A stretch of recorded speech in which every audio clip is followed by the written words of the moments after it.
Good afternoon, and thank you for joining us for the Li Kai-shing Knowledge Institute's Clinical and Population Rounds, and the third talk in the series on ending the practice of race correction in medicine. We are excited that so many of you are attending, and so many new folks from outside of Toronto and Ontario have joined us. We welcome staff, employees, patients, and those from other organizations. For more information on the topics in this series, please visit our website and we'll provide a link in the chat. I have people and partners who are involved in organizing this series with me: Amy Katz, Lana James, Anne-Marie Fox, and Vanessa Ferguson. And our partners for this series include the Knowledge Translation Unit at MAP, Center for Urban Health Solutions, and the Canada-US Coalition to End Race Correction in Healthcare.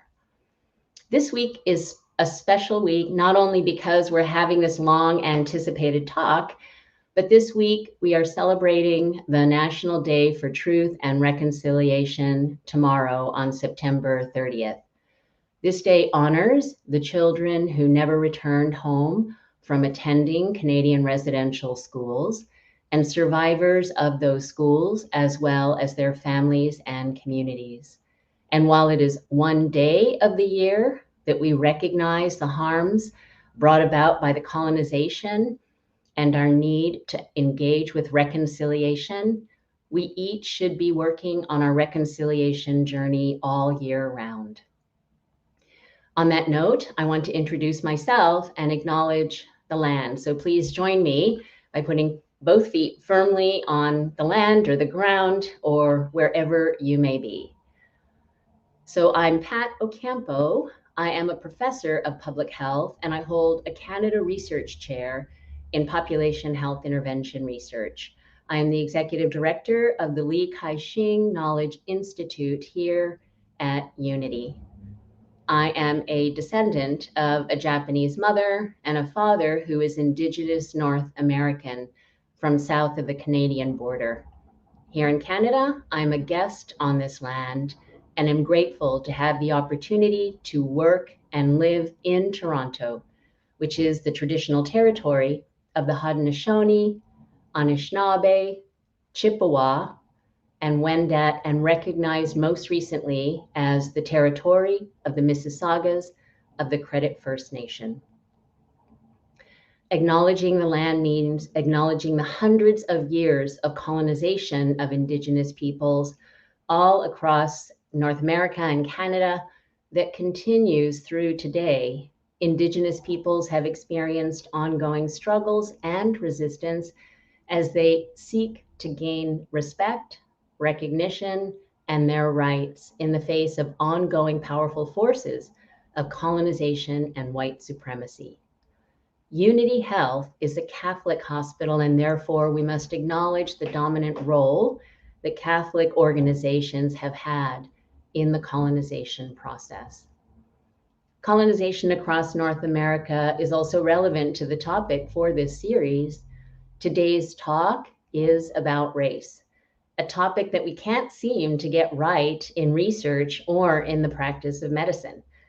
The idea of race began to evolve during European exploration and colonization around the 17th century, and the idea of races evolved to explain differences observed and imposed upon different populations being brought together in the New World: the Africans, the Indigenous groups in the Americas, and the Europeans. Racist ideas, which created a racial hierarchy and fueled erroneous ideas about inherent differences between races, were key enablers of colonization in North America. And racism in science and medical science was and is a key enabler of sustaining the ideas that keeps colonization alive. At Unity Health Toronto, as an organization that is committed to uncovering and eliminating sources of systemic racism, this series on race correction is a conversation that we all need to be having now. Today's talk in particular uncovers one of the root contributors to racism in medicine and the practice of race medicine and race correction. And we'll be hearing from the experts about how all this came about. We'll get started in a minute, but I just want to voice my appreciation for those of you who are sending us questions, both in our post hoc surveys and then also in the registration. We want to see this as a series as a two-way dialogue or multi-way dialogue. And I'll take this opportunity to provide an answer to a question that was posed by an attendee. And certainly all weigh in, but maybe the speakers also have an opinion on this question that's posed, which is, should there be a separate ethics approval for research that wants to study race to make sure it's not misused? I like this question because I do think that there are ethical underpinnings to the use of race in research, especially given all the documented harms of the ways in which health research has used race. I would be in favor of an ethical review, not just of the way in which, say, race is conceptualized or measured in a study, but also the qualifications of the researchers to take on this topic. I'd also want to be sure that the ethics committee has the proper training and capacity and expertise to do this type of ethical review of the use of race in research. And this is clearly a topic that requires far more time to provide an answer and create a dialogue. And we don't have that time today, but you might hear some additional reflections from our speakers and panelists today. So 3 last quick points before we begin. We provide the background materials to you, and I know there's a lot of them, so that you can learn more and dig deeper into the topic of race and race correction that are part of our series. All ideas presented in the series are based on rigorous and sound science, as you can see from the references and also the caliber of our speakers. After we hear from our speakers, we'll have 20 minutes for a Q&A after, we'll be presenting to the speakers the questions that you pose in the chat. So we really want an active chat. We want to hear your reflections.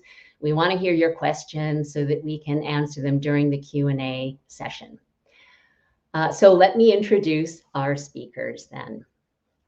Dr. Andrea Deyrup received her undergraduate degree from Princeton University in the Department of Ecology and Evolutionary Biology before joining the University of Chicago for her Ph.D., M.D., and residency. Since 2015, Dr. Deyrup's career has focused on medical education. At that time, she joined the faculty of the Duke Pathology Department as course director of first-year medical pathology.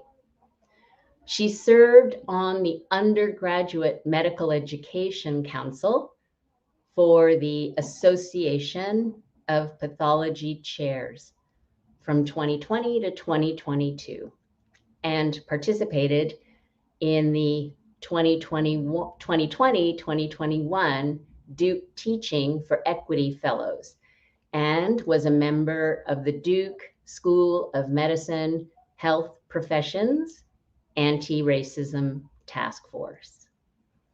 She is one of the co-editors of the new Robbins Pathology textbook, Essential Pathology, and the upcoming 11th edition of Robbins and Kumar Basic Pathology. She is actively committed to anti-racism efforts and to improving discussion of health disparities in medical education. Dr. Joseph Graves, Jr. received his PhD in Environmental, Evolutionary, and Systematic Biology from Wayne State University. His research in the evolutionary genomics of adaptation shapes our understanding of biological aging and bacterial responses to nanomaterials. He has multiple books on the biology of race, including The Emperor's New Clothes, Biological Theories of Race, at the millennium. The race myth, why we pretend race exists in America, and race and racism, answers to frequently asked questions, co-authored with Alan Goodman. He leads programs addressing the underrepresentation of minorities in science. He aids underserved youth in Greensboro via the YMCA chess program. He also served on the Racial Reconciliation and Justice Commission and COVID vaccination task force of the Episcopal Diocese of North Carolina. He serves as a science advisor to the Chicago and New Brunswick theological seminaries through the AAAS Dialogues of Science, Ethics, and Religion program. So I'd like to turn it over to our esteemed speakers.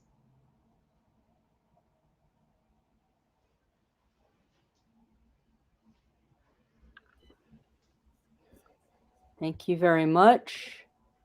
I'm trying to share my screen. Are we having any success?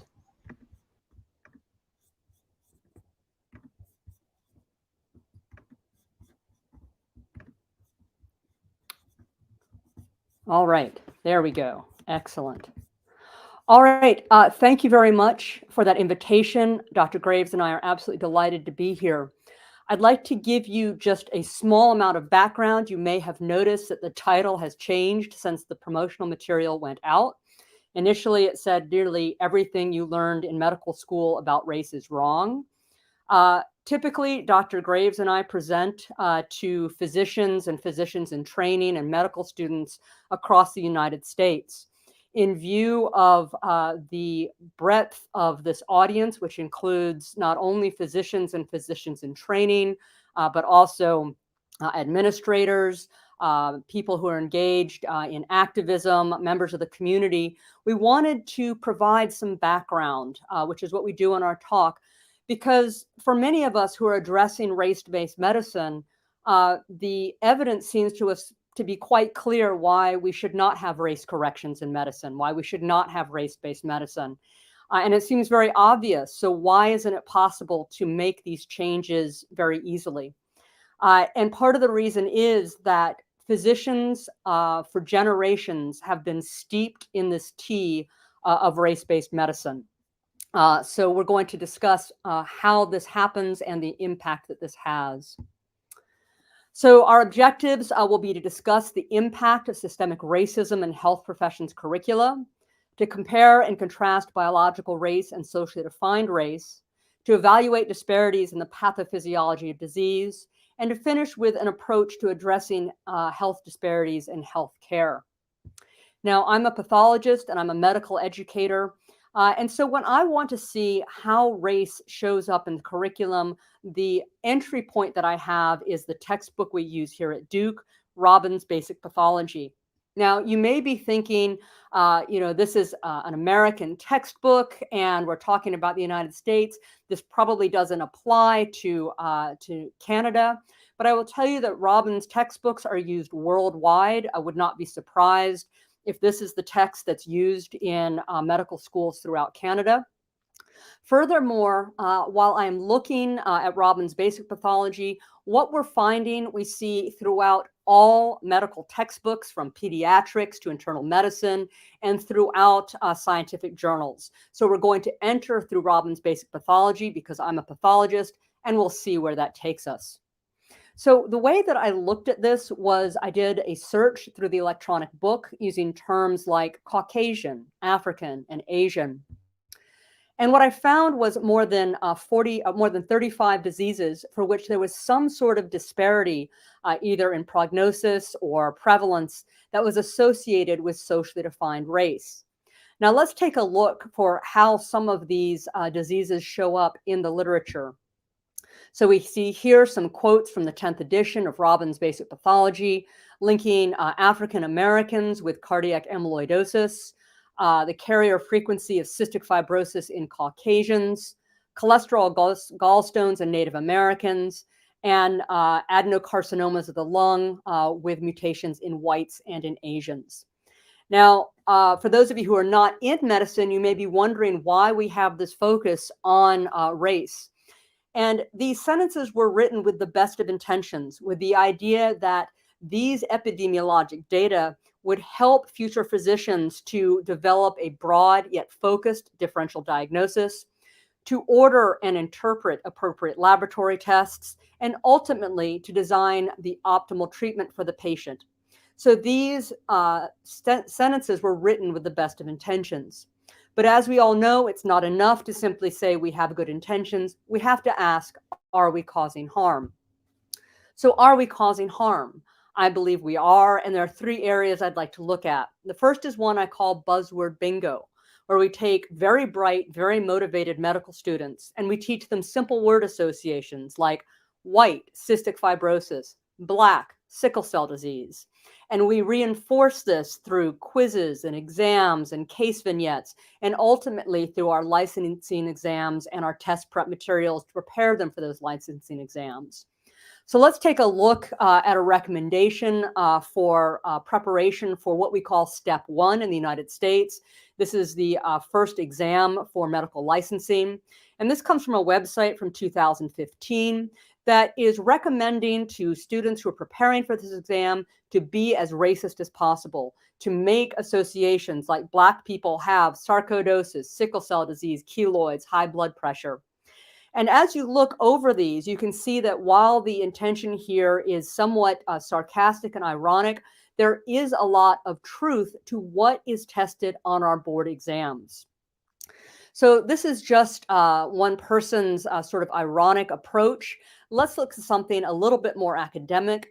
This comes from a paper from 2017 in which the authors looked at a very popular test prep material called UWorld.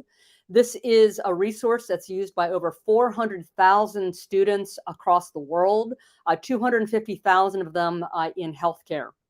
And what these two authors did was they examined a 2,100 plus database of these questions, looking for terms referring to race and ethnicity.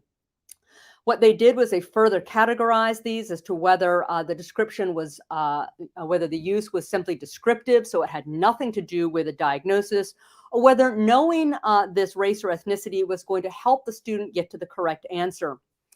Now, if we look first here at the white/Caucasian group, you can see that about 93% of the time it was purely incidental, had nothing to do with the diagnosis, and only about 7% of the time was the race considered to be necessary for the correct diagnosis. And this would be something like cystic fibrosis, perhaps, or coronary artery disease. Now, this is somewhat problematic for one reason, in that we see that the total mentions is 407 out of a total of 474. That's about 86% of the times that race or ethnicity is mentioned, that individual is white. Now, when we compare that to the US Census results for this socially defined race, we see that this group corresponds to about 62% of what we see in the United States. So we have here what we would call centering whiteness. But as problematic as this is, I think even more of an issue is when we look at the Native American category. And you can see here that if a Native American shows up in that vignette, it's not because they were in a car accident or brushed up against poison ivy. It is because that person is Native American and their entire identity is tied to the pathology. So perhaps severe combined immunodeficiency or lactase deficiency. Now, you may think that, we're teaching these to students, but they're going to learn when they get to the wards and they start treating patients that these are false. And I would say there are things I learned 20 years ago at the University of Chicago that I only learned were false when I began looking at race in medicine. So the next question we have to ask is, are we causing patient harm?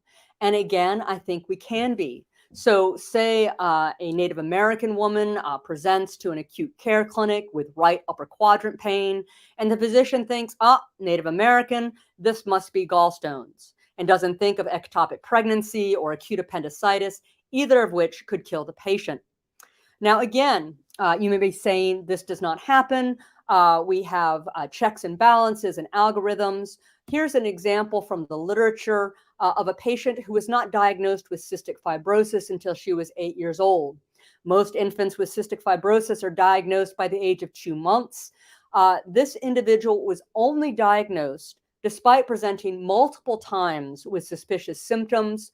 When she was seen when her radiograph was seen by a physician who literally could not see the color of her skin, but was able to say, who's the kid with cystic fibrosis? So yes, I think we are causing patient harm. And then if we're looking, we have to ask even more deeply, is there a way we are causing societal harm?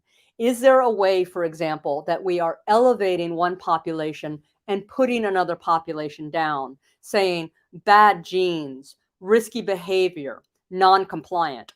Are we setting up a social hierarchy? And to make that easier for you to see, I will redline for you the diseases in Robbins that are associated with African Americans, and in green, you can see the ones associated with European Americans. Now, we're talking a lot about race. I think we should turn this over to Dr. Graves so he can talk to us about race.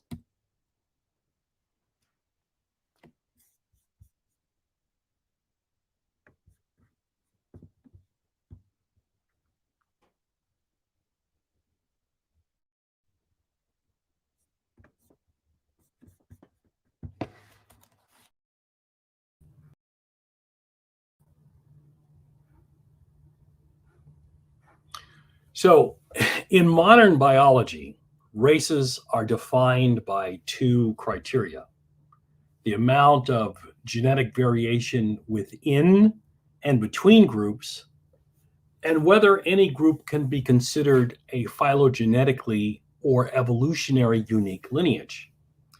Now, it has long been known that humans show more variability within so-called races than between them. And to drive this point home, while we do have geographically based genetic and physical differences, any two people on the planet will share 99.9% of their genome in common. Next slide.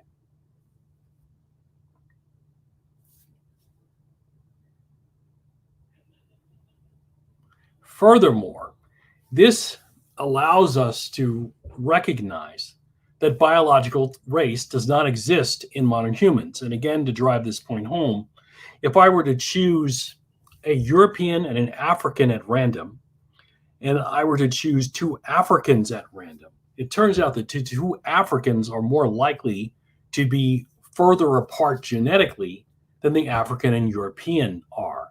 And the reason for that is because most of the genetic variation which exists in our species is actually found on the continent of Africa. And so the problem, therefore, is the confusion between the biological race concept, which we have described as not existing within our species, and the socially constructed or socially defined race concept, which arbitrarily utilizes aspects of morphology or physical traits, geography, culture, language, religion, but only does so in the service of a social dominance hierarchy. And so in my recent book with Alan Goodman titled Racism, Not Race, we make the point that our socially defined racial categories were really brought about for the express purpose of facilitating slavery and colonialism, and absolutely have nothing to do with the underlying biological variation within our species. Now, this fact is gaining greater recognition. For example, in Merrill's Introduction to Epidemiology, 7th edition, they say race is a socially constructed variable based on the idea that some human populations are distinct from others according to external physical characteristics or places of origin. And they go on to say that racial or ethnic variations in health-related states or events are explained primarily by exposure or vulnerability to behavioral, psychosocial, material, or environmental risk factors and resources. Note that they do not say that these variations in health-related states are primarily due to genetic differences between purported racial groups. Next slide. Now, this confusion is furthermore illustrated by the categories used in the U.S. Bureau of the Census. And in many ways, I'm sure that these categories play across the border. So we often see similar categories used in Canada. So a person is described as white as being someone who has origins in any of the original peoples of Europe, the Middle East, or North Africa. But again, this begs the question, how much ancestry does one have to remain classified as white? Black or African American, a person having origins of any of the Black racial groups of Africa. But again, we arrive at the same confusion. Exactly how much ancestry does one have to have before one is considered Black, especially when you consider that the continent of Africa has more genetic variability than all of the rest of the world. American Indian or Alaska Native, a person having origins in any of the original peoples of North and South America, including Central America, and who maintains tribal affiliation or community attachment. So a person can lose their American Indian or Alaska Native status by simply not belonging to the tribe anymore. Asian, a person having origins of any of the original peoples of the Far East, Southeast Asia, or the Indian subcontinent, including, for example, Cambodia, China, India, Japan, Korea, Malaysia, and so on. And this again begs the question, how useful is this category when you consider this comprises a huge amount of geography on which human beings live on our planet. Native Hawaiian or other Pacific Islander, person having origins of any of the original peoples of Hawaii, Guam, Samoa, or other Pacific Islands. And again, we have the same problem. Exactly how much ancestry does one have to have before they are no longer considered Native Hawaiian or other Pacific Islander? Next slide, please.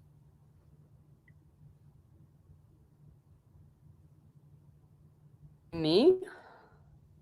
All right. Thank you very much, Dr. Graves. So we've been talking here about race. Let's look at this in the context of disease. So what you can see here is a map showing the distribution of a variety of different blood diseases called hemoglobinopathies. These diseases arose and were selected for because they offer protection against malaria. So when we look at this map, where you can see here a disease called thalassemia in light green, and the traditional sickle cell anemia, which we associate with African Americans in the United States, here in orange, you can see that these diseases are not respecting continental boundaries nor countries.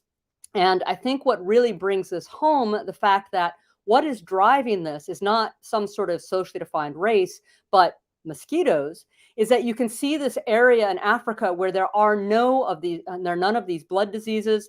That is because this is where the Sahara Desert is. No water, no mosquitoes, no malaria, no blood diseases. So this is completely independent of these geographical boundaries. So let's take a look a little bit more closely at Africa. Now you can see here we have a distribution here in orange. This is showing hemoglobin S, or sickle cell disease, also prevalent in Southern Europe and parts of the Middle East, as well as parts of India. And then we have hemoglobin C, which is another type of blood disease. And if we were to look at this map and compare it to a map showing the origin of enslaved peoples and the history of the United States as well as Canada, you would see that even if you knew nothing about modern day United States, you would expect us to have some hemoglobin C as well as a fair amount of hemoglobin S. And you would be correct. This is just one study from a sickle cell clinic at Howard University. And you can see that while most individuals have wild type or healthy hemoglobin, we have about 10% of individuals with sickle cell trait, and also we have some hemoglobin C. But one thing that's important to remember is that these are representing what we see from the descendants of chattel slaves. In America, in the United States, the majority of African Americans are the descendants of chattel slaves. But if we were to compare this to what we see in sickle cell trait in the United States compared to Africa, you can see that sickle cell trait is much higher in Africa. That is because there is ongoing pressure for malaria in that continent. Now let's bring in a little bit of Canadian information here, because this is relevant, because as we start to think about how we look at our patients, we have to remember that phenotype, how people appear, is not genotype, what their genes show. So looking at the distribution of what is called Black populations, this comes from one of the Canadian websites. And I just want to make an aside to say that the terms we're using here are the ones used by the sources that present them. We do not use color terms. Dr. Graves and I will use the term African descent or African American because this is an inaccurate term. But here you can see that about 56% of the populations that are called Black in this website are first generation, so individuals who were born outside of Canada. And if we look at this information, which is showing the origins of those individuals, you can see that just because someone has a certain appearance, you can have absolutely no idea of what their genes may be showing you. Now, another thing that's very important to consider is what we consider to be population admixture, which is mixing of populations. And I'm going to turn this over to Dr. Graves so he can discuss that. So in the United States, because of the history of chattel slavery, people who are socially defined as African American vary in their European ancestry from anywhere from 15 to 30%. And so while the mean for African descent is around 16%, depending upon where one is in the United States, that number could be dramatically higher. For example, in the state of West Virginia, the mean European ancestry in these socially defined African Americans is greater than 30%. That's also true in Washington state. Next slide.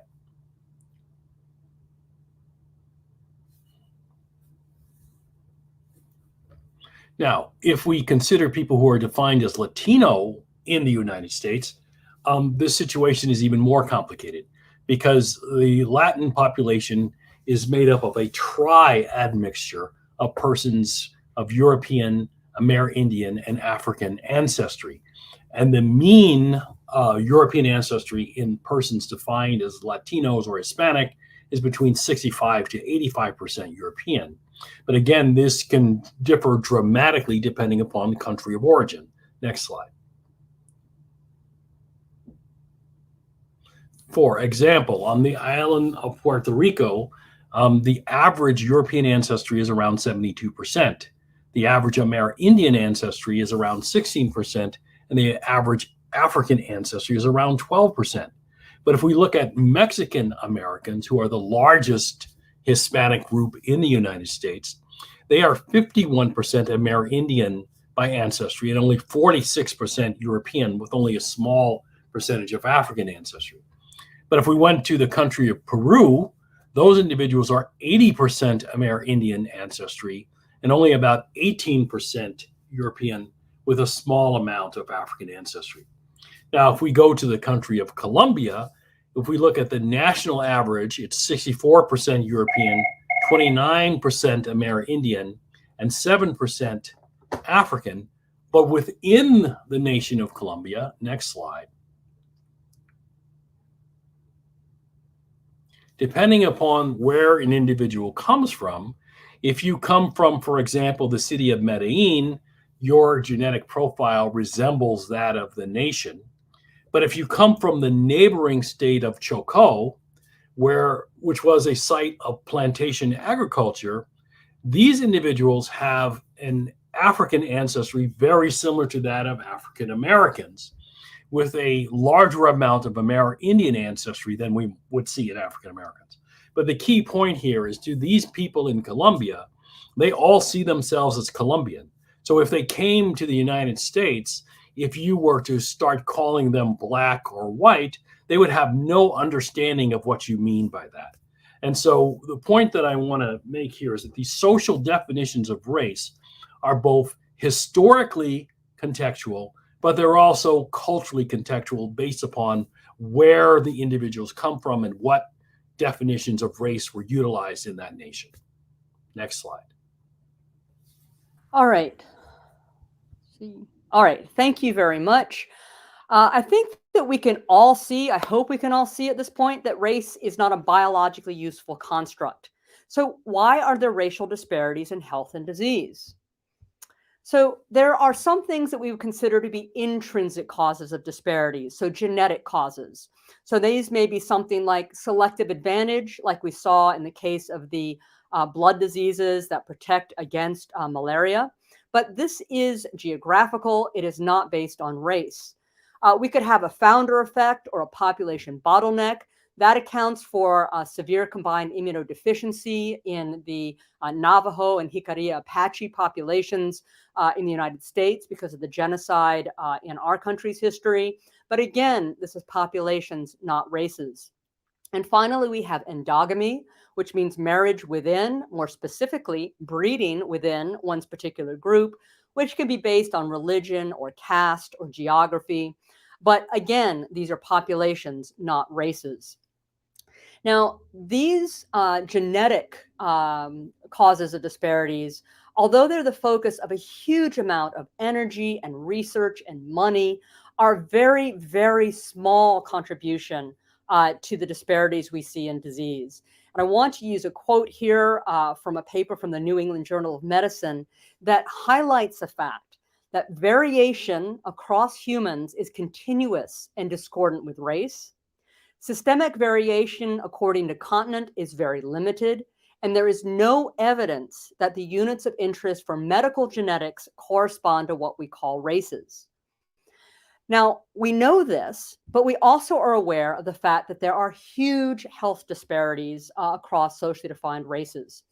What you can see here is these are data from the United States. This was looking at maternal mortality. You can see that women categorized as Black or American Indian, Alaskan Native have a much higher mortality than other socially defined races. This is looking at actual and projected cancer death rates. And for nearly every single cancer, we see that the death rate is much higher in people who are classified as Black or African American, partially due to lack of access to care, partially due to systemic racism and increased risk factors, delay in diagnosis. And then this is a figure looking at hypertension in whites versus Blacks. And this heat map, I have to shift this. Actually, I can't shift this. You can see here that hypertension affects Blacks across the United States entirely, whereas we do see an area which is more prevalent in whites. So in complex diseases, we still see these differences based on socially defined race. So why is this? Well, it's not genetics, it's extrinsic. So we're talking here about poverty, access to care, living conditions, exposure to toxins, stress, and then we have individual, institutional, and systemic racism. Now, I'm going to talk briefly about this concept of the three expressions of racism from the website here, dismantlingracism.org, because I think it's important for us to recognize the pervasiveness of these different types. So personal racism is individual acts. These are what I, as an American Southerner, think of as men in white robes burning crosses. Institutional racism, on the other hand, is going to be the policies and practices of institutions like universities and hospitals that include and serve and resource white individuals at the expense of individuals of color. And a medical example of this will be when the first screening test for a metabolic disease called phenylketonuria was first begun. They only assessed white children because of the mistaken assumption that this disease did not occur in Black children. And then cultural systemic racism is going to be the beliefs, values, and norms of a society that, again, serve, uplift, validate populations of European descent in contrast to populations of color. And in the United States, a lot of this has to do with access to healthcare. We also historically have had redlining, which continues to have an impact on generational wealth.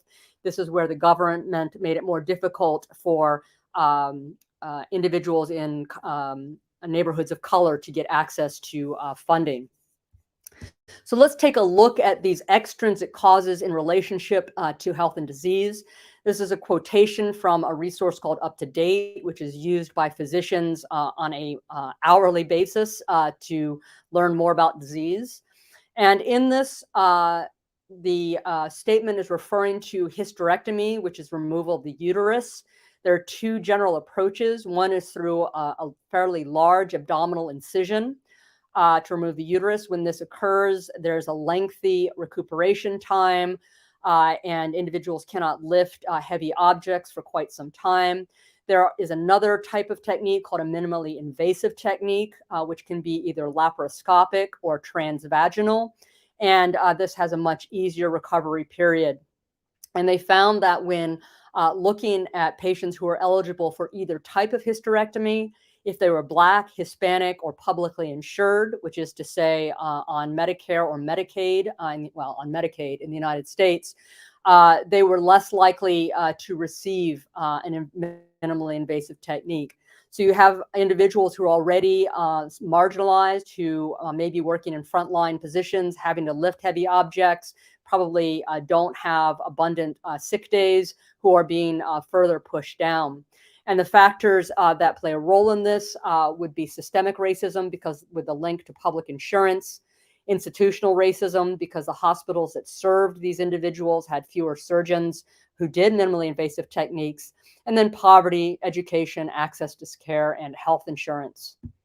And then here's another statement. This comes from Robbins' Basic Pathology 10th edition, referring to high blood pressure in African Americans.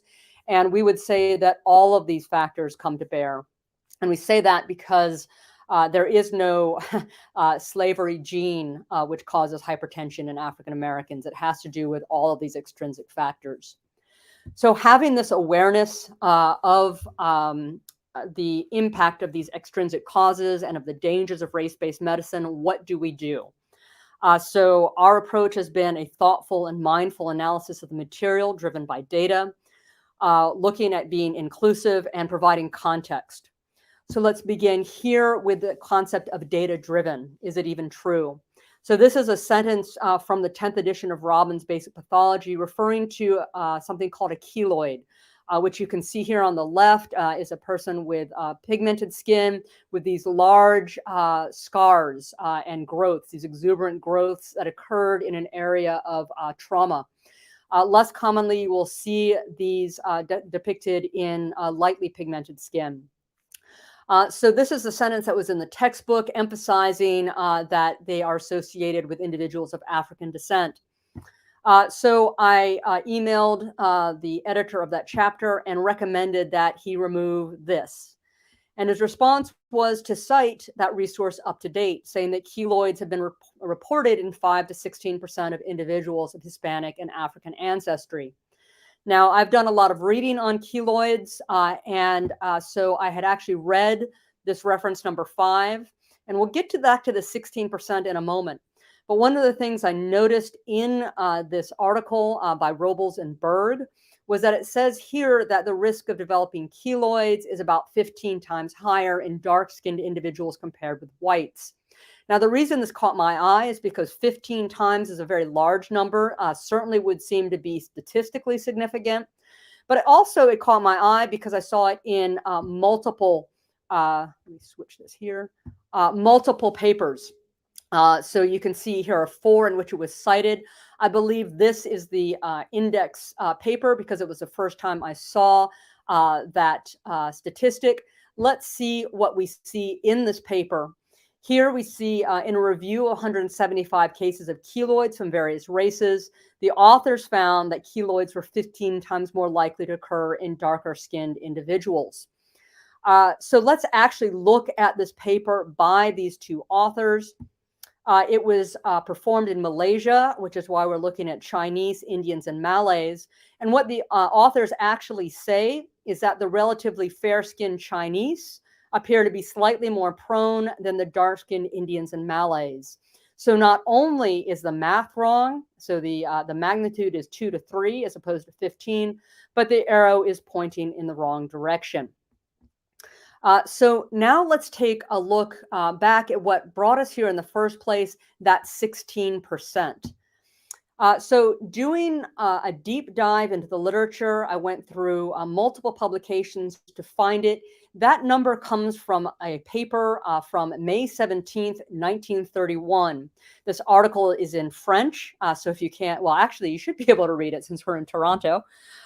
So what we can see here is that this is an individual who said that he looked at 1,205 Black adult workers in the mines of the Belgian Congo. Let's pause for a moment to think of the colonial exploitation that is contained in that one sentence. And what he found after examining these 1,205 individuals is that there were 16% of them had keloids. Now, what is this is problematic for a number of reasons, not just the colonial exploitation. One thing is that we can certainly say, based on these data, that this is the incidence that we see in the Belgian Congo. We cannot say this applies to all of Africa or all people of African descent, because as Dr. Graves has already stated, Africa has more genetic diversity than the rest of the planet. But what is even more problematic to me is that on that very same day, at that very same meeting, another researcher presented his findings looking at keloids in Bern, Switzerland, so Europeans, and he found that in adults, 13.3% of them had keloids. Now, the difference between 13.3% and 16% is perhaps statistically significant, certainly not clinically significant, but the number that makes it down all the way through is this association of keloids and African descent. I will say that none of the papers actually looked at Hispanic descent that I followed through the literature. They were simply lumped in here because of skin color. And I've covered this in great detail in a video on my YouTube channel about keloids.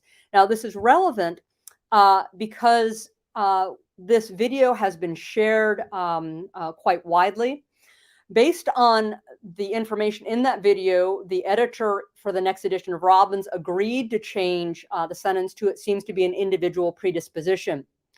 However, I found out that the California Department of Public Health, in their recommendation for administration of monkeypox vaccine, we're trying to use intradermal administration in order to extend the quantities that we have and the number of people can be vaccinated. In the California Department of Public Health, they warned against using them in individuals with a history of developing keloid scars, which is appropriate, but also, again, brought in this darker pigmented individuals with African, Hispanic, and possibly Asian descent. And look, here is that 16% number. A family practice doctor who had seen my video sent that to the California Department of Public Health. Dr. Graves and I met with a researcher, and that has now been corrected. So this work is very important. Now, I'll also give you one aspect of this work, which is that when you have all of these data and you put it out there, what's going to happen is someone is going to say, "But what about?" And they will cite a paper. So here are two papers that show apparently a higher incidence of keloids in here called African Americans versus whites. And what you can see here is that one thing that's very important, we have a 7.1% here compared to 0.5%. And then here we have 0.8% versus 0.1%. Now, if you compare that to what we saw from 1931 with 16% versus 13.3%, you can see that the central problem here is that we're talking about differences in specific populations when the populations themselves are not specific. Because what does this term mean? Now, I also want to bring up an important point here for those of you who think, well, you know, you're an American physician, American researchers, you're talking about that. This paper here, which was in the American College of Obstetrics and Gynecology Journal, came from McGill University. And in this, I looked very carefully, and in almost all American papers that use race, in our materials and methods, we describe how we determine race, either self-reported or the administrator or researcher just looked at somebody and said, yeah, I think that person is black or white or yellow. And there was no description here, since I know you do not have race as part of your electronic medical record. You do not do self-reported race. This was an instance where a researcher would make that determination. Is that something that had an impact on these ratios? I don't know. And then this brings us to one more point I'd like to make. If it's true, is it clinically relevant? And there are a lot of data on this slide. I simply want to say that there's a disease called multiple myeloma, which is a neoplasm of blood cells. And almost always in American and actually in international textbooks and papers, they will refer to the fact that it is more common in African Americans than European Americans. It is. It's about twofold more common, but we're talking about an extraordinarily rare disease, 6 in 100,000 versus 12 in 100,000. And the justification for mentioning race is so that we can come up with a differential diagnosis. This should not be an issue. It's not like we bring in 100,000 European Americans and 100,000 African Americans and say 6 of you have this and 12 of you have it and we're going to find them. We do this based on symptoms. Now, another issue is, well, this has an impact on laboratory tests. So if a disease is more common in one population, then a positive test will be more meaningful. So here we look at a laboratory test panel, which is incredibly sensitive and specific, but based on the extraordinary rarity of these diseases, that's very low incidence, this is the positive predictive value of using these two tests on an individual. And the way we make this diagnosis is we will look at the patient's presentation. We may do a bone marrow aspirate in which we'll see these plasma cells. We will look at the radiology, see these punched out lesions. This is how we make the diagnosis. We do not come at it looking first at a person's race. Now, the next thing, and I know you guys are on top of this because I've met many of the members of your team. The larger your team is, the more diverse it is, the more viewpoints you can bring in, the better you will be able to address health disparities and be aware of the dangers of race correction. And then it's important to bring in students and trainees. I mention that because younger generations have not been steeped in this tea of race-based medicine as long as older physicians have been. And they are on the edge and they are ready to be active in this. It's also, as you know, critically important to bring in community stakeholders, people who recognize the damage this is doing to their populations. It's important in everything to have inclusive images so that you can see. This is an example from our website for pathology teaching at Duke. We do not mention race or ethnicity in our clinical history, but we do show clinical images. And you can see here that it doesn't take much imagination to realize this is a person probably of Northern European descent. So what we now do is we show in multiple skin types. This is a relatively benign lesion called a basal cell carcinoma. This is that same lesion in a person with darker skin. And to me, this mimics a melanoma. It shows all of the features we associate with that, where we have asymmetry, we have variation in pigmentation, we even have some ulceration here. So we need to show these lesions so that students will learn them. And this is just showing for comparison. This was in the 10th edition of our textbook. Almost all of the images are showing lesions in lightly pigmented skin. There are only a few in darker skin, including, of course, the ubiquitous keloids. And we have updated that for the next edition because we are hoping to train future physicians in recognizing and being inclusive. I think this image from the 10th edition needs absolutely no further comment, but this is another example of centering whiteness. So we have removed this light peach skin color. I believe we can do more in the future, but I hold this up as something else to be considered. And then finally, we want to use appropriate terminology and provide context. So there's a particular disease called factor V Leiden, in which we have a mutation. Individuals with this tend to have their blood clot more rapidly. And in the original 10th edition, we have a reference to 2 to 15% of whites. We know it's a genetic disease, so we want to emphasize European ancestry. And as Dr. Graves mentioned, we want to be sure that people don't think that when we use the term European ancestry, that is a code word for white. And so we mention this population admixture. This is particularly important in this particular disease because individuals who are heterozygous, so perhaps have only one European parent, can have increased blood clotting. So to finish up, I want to ask the question, because we had a very provocative title, and ask, is it true that nearly everything physicians learn in healthcare training about race is wrong? And I say, yes, it is, because biological race does not exist, but all of the textbooks, most of the medical journals emphasize a biological connection with race, with this idea that if we just search harder using genome-wide association screening, looking at different alleles, we can prove that there are biological differences. And we know this is not true. And we have to keep in mind, however, right, that socially defined race has a tremendous impact on health disparities, both morbidity, so how sick people are, and mortality, the incidence of death. And we have to keep that in mind because we don't want to become race blind. We have to recognize the historical impact and continuing impact of systemic racism on these populations. Here are our references. I'm going to finish by sharing with you a few things. Here is my email address. I know there are over 500 people on this, so don't expect an immediate reply from either me or Dr. Graves, but we are eager to communicate with you. You can follow both of us on Twitter. I have a website called pathologycentral.org, which has some videos on race and medicine, as well as pathology education. And I would direct you to check out shirleywhirlemd.com. Dr. Obobi is a Ghanaian-American writer and cartoonist who's a cardiology fellow at the University of Chicago.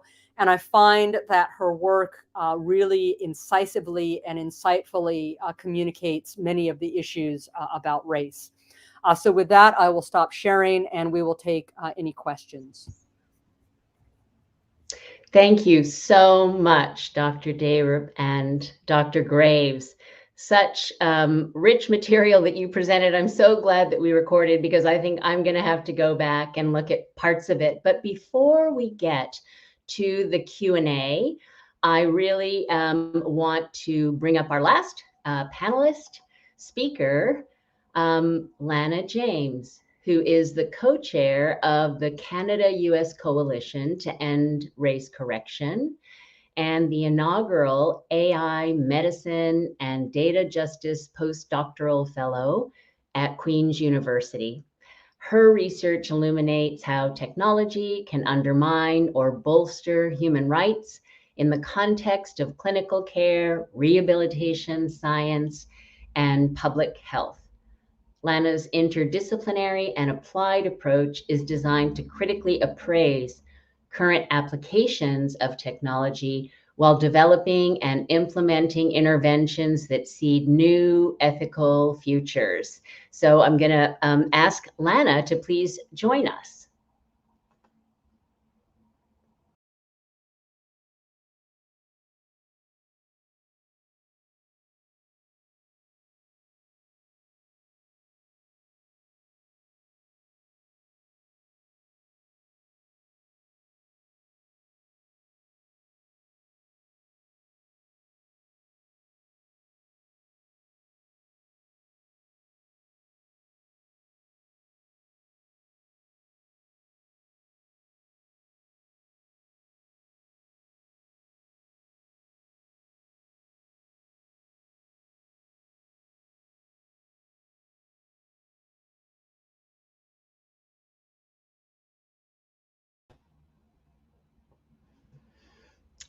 Okay, should we take a question perhaps, and then we'll see if Lana can work on the technology?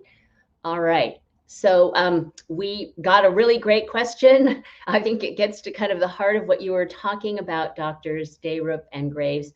Can you explain the difference between a population, race, ethnicity, and geographic origin without giving your whole talk again?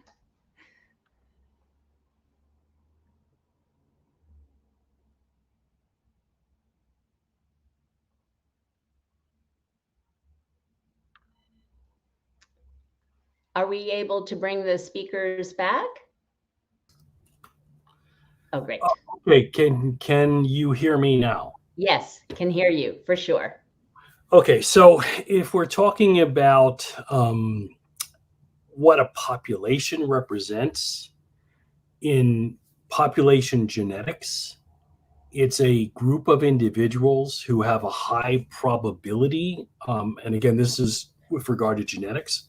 It's a group of individuals that have a high probability of mating with each other and producing offspring. If we talk about a race, there are two definitions in play, and most people conflate them.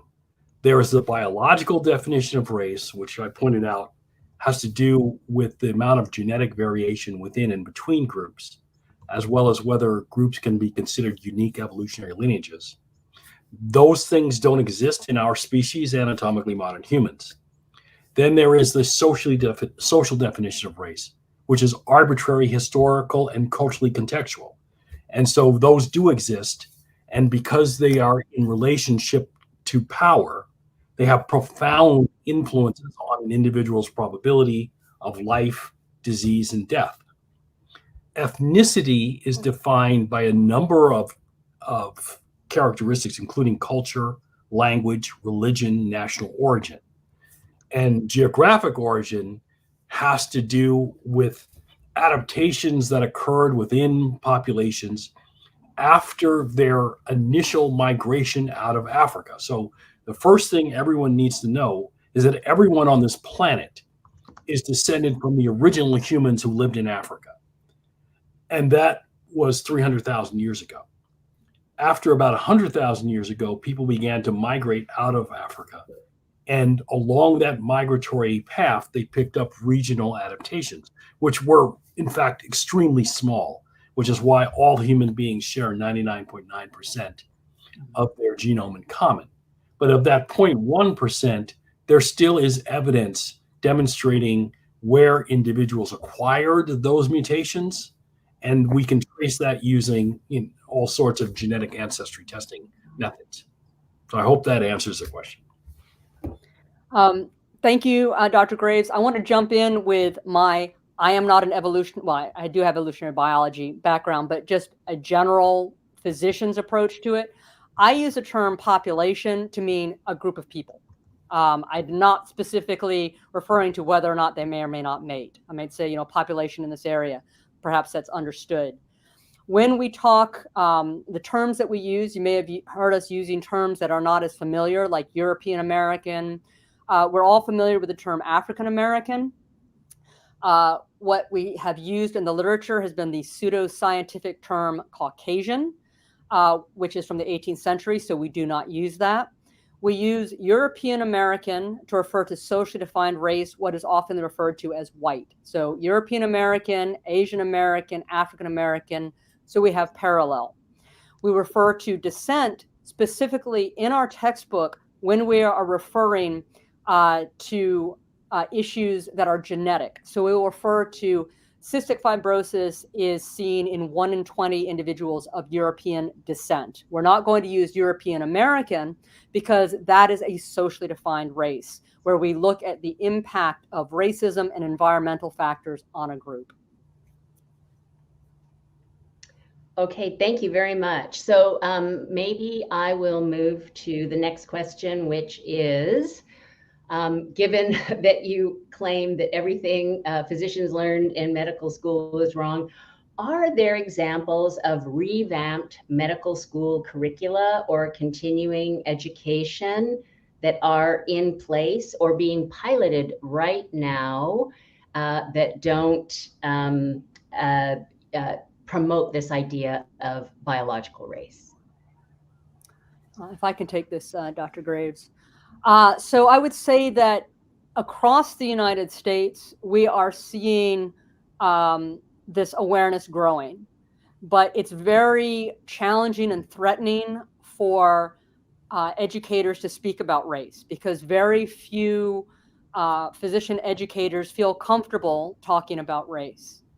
There is also this huge issue, which is that practically everybody over 40, certainly over 50, who is a physician, has been believing and practicing race-based medicine for so long that it is very challenging for them to let go.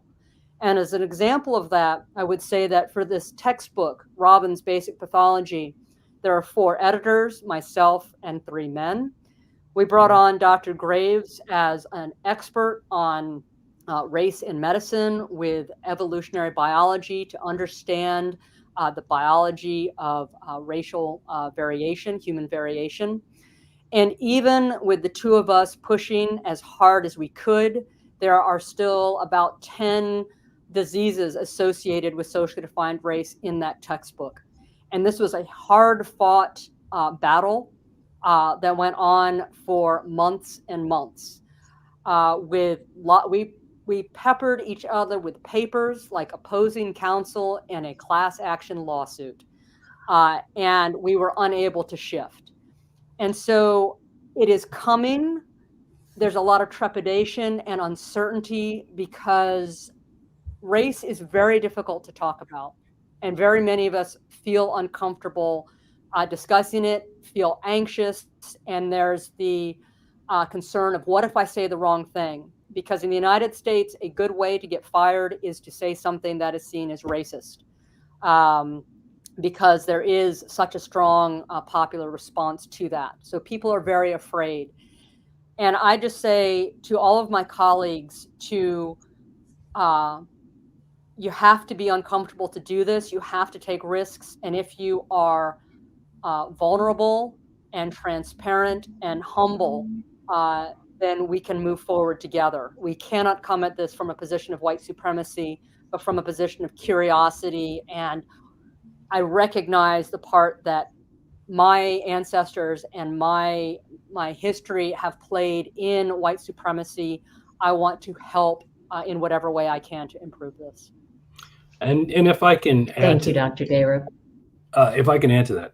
Please. One of the reasons that Alan Goodman and I wrote Racism, Not Race was to provide simple, clear, and concise answers for people who were afraid of what to say because they weren't educated to understand the difference between human biological variation and the socially defined race, which is so deeply entwined with structural racism, particularly in the United States. But this is true of the Western world.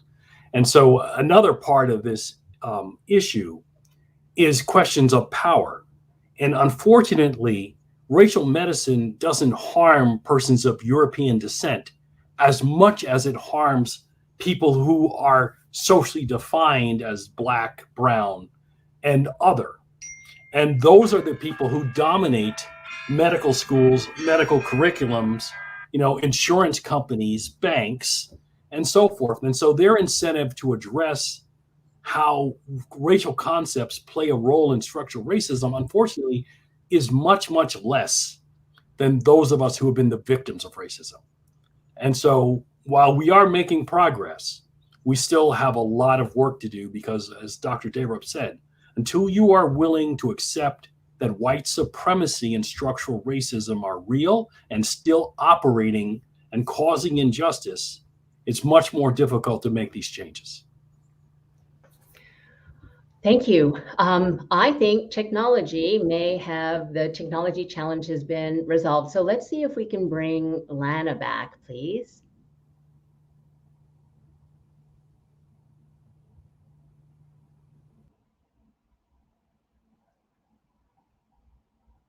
Lana, you're still muted. Okay, we're going to try for some more questions then. Okay, so our next question is, how would you recommend responsibly reporting disparities between socially defined, racialized groups in clinical research to avoid being race blind, but also not implying biological race? we're waiting for Dr. Graves to also come up. But I will go ahead and begin while he is joining the screen. Okay. And that is, we do know that it is important to recognize socially defined race and its impact on health. So for issues of public health, sociological questions. And you might have noticed that Dr. Graves and I always use the term socially defined race. We want to emphasize and make it clear because it is so common for people to elide from race to mean biological race. So we want to be very clear about that. Dr. Graves, I'd like you to address this because I know this is a question you've answered in Racism, Not Race. And once again, it starts with what Dr. Deyrup said. Socially defined race as a sociological variable has important implications, and those implications need to be examined. They need to be reported. But the clear thing that you have to do is whenever you use the term race, you have to let the reader know which race concept you are referring to. The vast majority of what is being reported in clinical research are the effects of socially defined race and sociological issues. It is not biologic difference. And so that's how you do it. You report what it is you're actually talking about, making clear that you're not referring to biologic or genetic differences when they're not really playing a role in the question. And I'd like to follow up on that. I'm going to ask all of you who do research, when you get ready to publish that paper and you've had a hypothesis and you find a variable and you look at socially defined race and you say, oh, look, this is more common in this socially defined race than that one. And then when you say we have corrected for social determinants of health, that you stop, because there are so many social determinants of health, and it is arrogant of us to assume that we can tease these out. And I have seen so many papers that are so poor, looking at an orthopedic question. So do African Americans present at a later stage of injury? Do they heal as well following rotator cuff surgery? Well, no, they don't. But the implication when you read this is there's something about their ligaments, their joints, their muscles. It has nothing to do with delay in care, ability to get excellent care as opposed to substandard care. And even when, and the issue is, we have this idea of publish or perish. I have to publish something, and I look at this paper, and the only thing that stands out is socially defined race. So I'm going to publish that because it will help me to get promoted. The final point I would make here is that I have seen some very excellent papers that account for social determinants of health, like 30, rural versus urban, education, single parent, education of the parent, income, occupation. And even that is not enough. So I would say 20 years ago, when we considered social determinants of health, there were 3 things we considered: occupation, income, education. And we know now that that is incredibly inadequate, that we know that populations that were redlined, which therefore you have African-American communities, those communities were preferentially situated near areas with factories and toxic waste dumps. And so we don't know all of the influences that are happen or early in life. And so we cannot ever say that we have accounted for all of the social determinants of health. So I would encourage all of you to be very clear, unless you are looking at alleles, so genetics, and you have very carefully defined that population in a particular way, which Dr. Graves could speak at more closely. You do not invoke biological race. You should never invoke biological race, but use these socially defined terms when you're answering sociological questions or public health questions, access to vaccines, delay in diagnosis, things like that, so that we can correct them by finding these inequities? Thank you. So I'm going to get to the next question, which is, this discussion and presentation has been presented as data-driven, scientific, based on biology, etc. Then why the repeated references to slavery, colonial exploitation, and dominant hierarchies? Well, I find this question somewhat problematic. The simple fact is colonialism, slavery, and dominance hierarchies are part of the biological factors that influenced human beings after the beginning of the European ages of discovery. This is well known historically. It changed the ecology of whole groups of people. I and others have written extensively in respected peer-reviewed journals as well as academic presses on this question. I mean, I can give you a simple example of that. I don't know if I'm still being heard, but for example, the contact of Europeans with Amerindian populations and the disruption of their ecology led to elevated mortality, including introduction of diseases which they'd never come in contact with. Now, why was that important? Because those populations, because they'd never come in contact with these diseases, didn't have the genetic variability to deal with them, and so large numbers of people died. I can go on and on with this. So again, I have a hard time.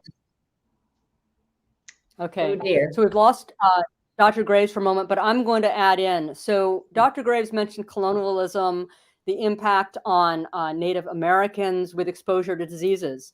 It goes beyond that. So if you look at the Pima Indians in the southwestern United States, they have very high rates of diabetes, right? Mm-hmm. And in fact, there's a book called Diabetes, A History of Race and Disease that goes through, that's an excellent book, highly recommended.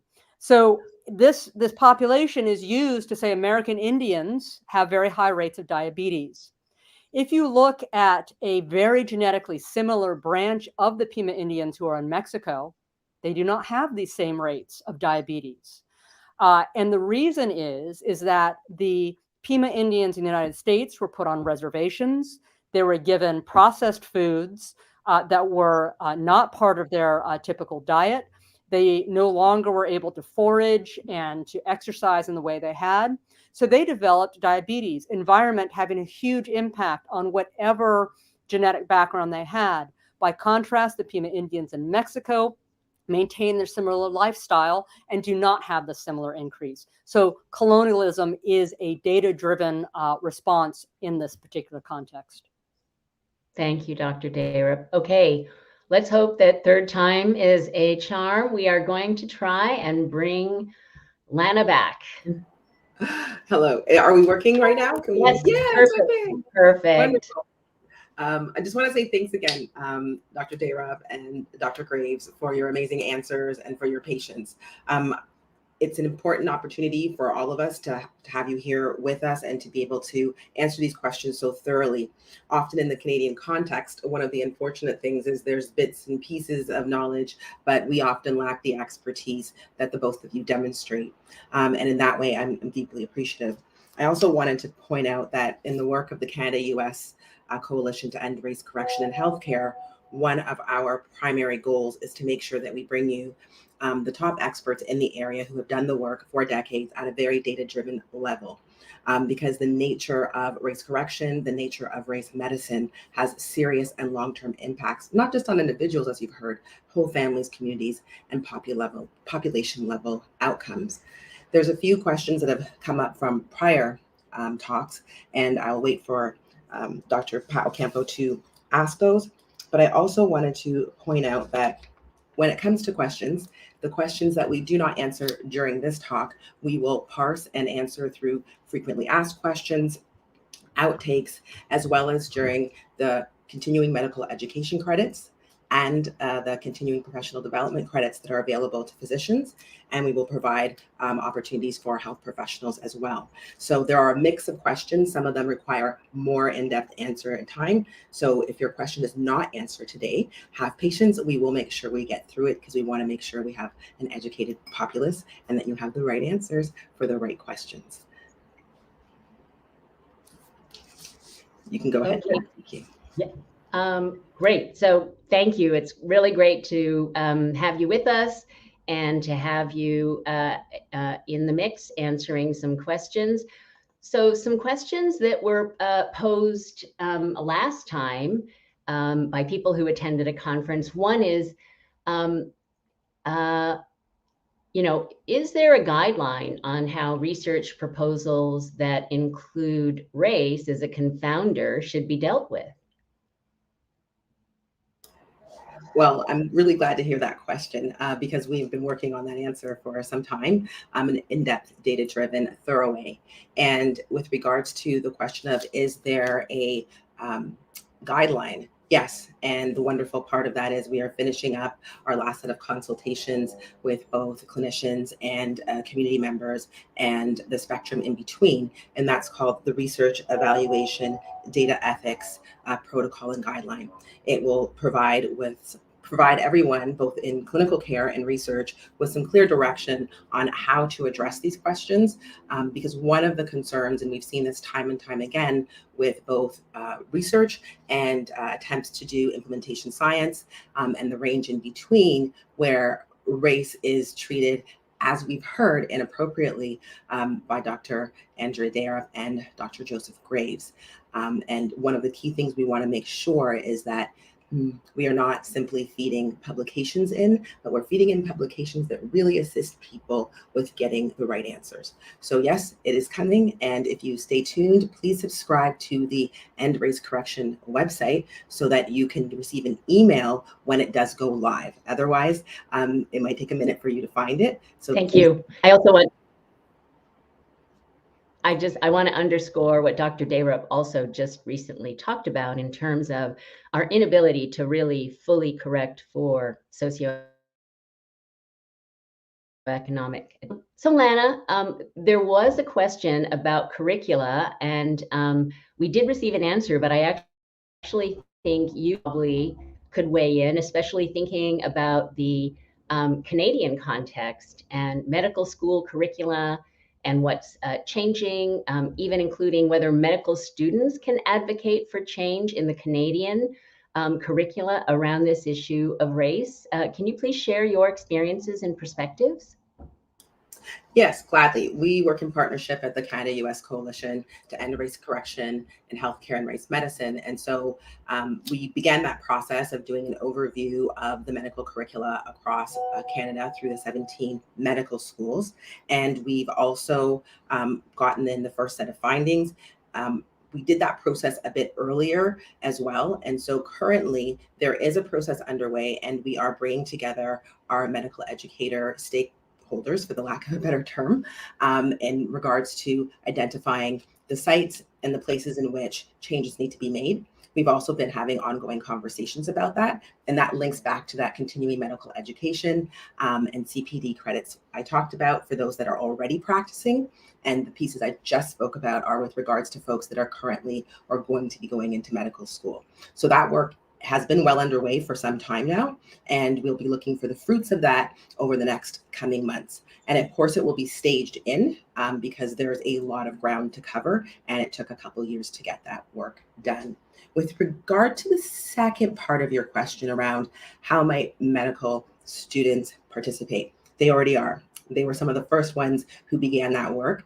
And currently we have one of our key partners in the Black Medical Student Association of Canada, the first president, which was GB, and he is currently continuing his role in his work as the head of the research group that they have, and he will be helping with guiding that process and as an umbrella, because we had to organize it in a way. We've had a lot of response from all of the medical students across Canada, and we also have a wonderful group of US medical students who are looking to partner up. So again, subscribe to the End Race Correction website, and that's where we're able to email and let you know in the newsletter when each of those things you can sign up officially and when the trainings and orientations will be, because the med students asked to do more than simply contribute in writing and drafting, but also to support the movement across the country, because as they said, we're the ones who are going to be practicing. It's our time now. Thank you. Okay, I think we might be able to squeeze in one more question, and maybe all the panelists can weigh in. And this one is concerning the misuse of race in, health research or in diagnoses or medical care. Certainly, we've heard a lot about how the misuse of race disadvantages, for lack of a better term, Black populations and populations of color. But what about the ways in which some groups, I guess Caucasians and others, are elevated because of this practice? So it might apply to resource allocation or like timely referrals, access to treatment. Maybe the panelists can share some examples of how this biological race and its use in medical practice might bring advantages to certain populations.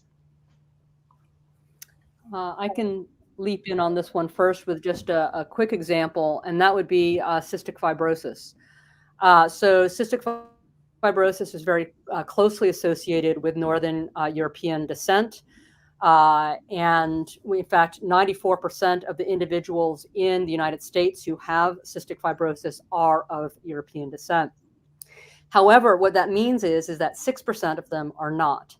And so we know that with cystic fibrosis, if we diagnose people early, they can get appropriate treatment, and this makes their life better, higher quality, and longer.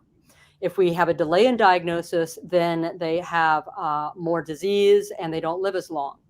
So the one classic example shared with me by a pediatrician is that if you have say a 2-month-old European-American child who presents in the emergency department with failure to thrive, so not gaining weight, somewhat listless, the thinking will be, this kid must have cystic fibrosis.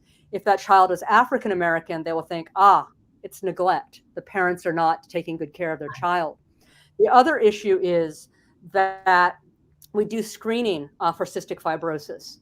Which would seem like a very fair thing to do. All newborns are screened. However, the screening tests preferentially identify alleles that are seen in Northern Europeans. We know that there are other alleles, other mutations that are seen in populations from Asia or from Africa, from Latin American populations. Those don't tend to be screened for. So if you have a negative cystic fibrosis test and that child is African-American or Latin American, it is less useful. And in fact, you may say this African-American kid or this Latin American kid had a negative cystic fibrosis test. They don't have cystic fibrosis, but they have a mutation that was not assessed because the focus, again, is on European Americans. Thank you. Yeah, and going on with that, when you're doing most of the biomedical research and most of biomedical testing on one particular population, what results are treatments and medications that favor that population. And when you consider that, for example, Africa has the greatest amount of genetic variation on the planet, you're missing a whole lot of genetic variation because you've only been looking at Europeans. And so you don't know about potential side effects that are going to occur in other populations. One example of that was the drug Plavix that was prescribed in Hawaii to treat heart disease, but it required the action of an enzyme to create the effective drug in the person. It turns out that the enzymes necessary to do that were at very low frequency in persons of East Asian descent. And so they were taking this drug and they were not getting an active drug which could treat their heart disease. And many people died because of that. The state of Hawaii eventually ended up suing the makers of that drug because they hadn't tested it in East Asians. I'd like to jump in as well. When it comes to the Canadian context, all of these things actually hold true. And that's been one of the challenges in the Canadian context. Part of my work throughout my PhD was to examine these documents and do a match up. And it was a tedious process, but a very necessary one, because one of the things that we hear routinely within the Canadian context of medicine and health professionals is, oh, that's the US, or that's an outlier. No, it isn't. It is not an outlier. And this is the result of what happens when we don't do the kind of work that's necessary. And we're more busy thinking about what we are used to versus what the science and the data actually show us. And part of the reason that that occurs is because we actually fail to take the opportunity to be thorough, to question our assumptions. And I want to say thank you very much to Andrea and Joseph and everybody for making sure that we got a thorough treatment of this question. And the wonderful thing about the coalition is that this video will be available for watching again. You will have primers, you will have a list of resources. There will be an entire program rolled out because it's a systematic program that's designed to systematically remove it from education, research, and the patient journey. So I want to say thanks again. Pat, over to you. Yes, thank you to everybody. I know this is such an important topic. Everybody wants to know more. We've gone over time.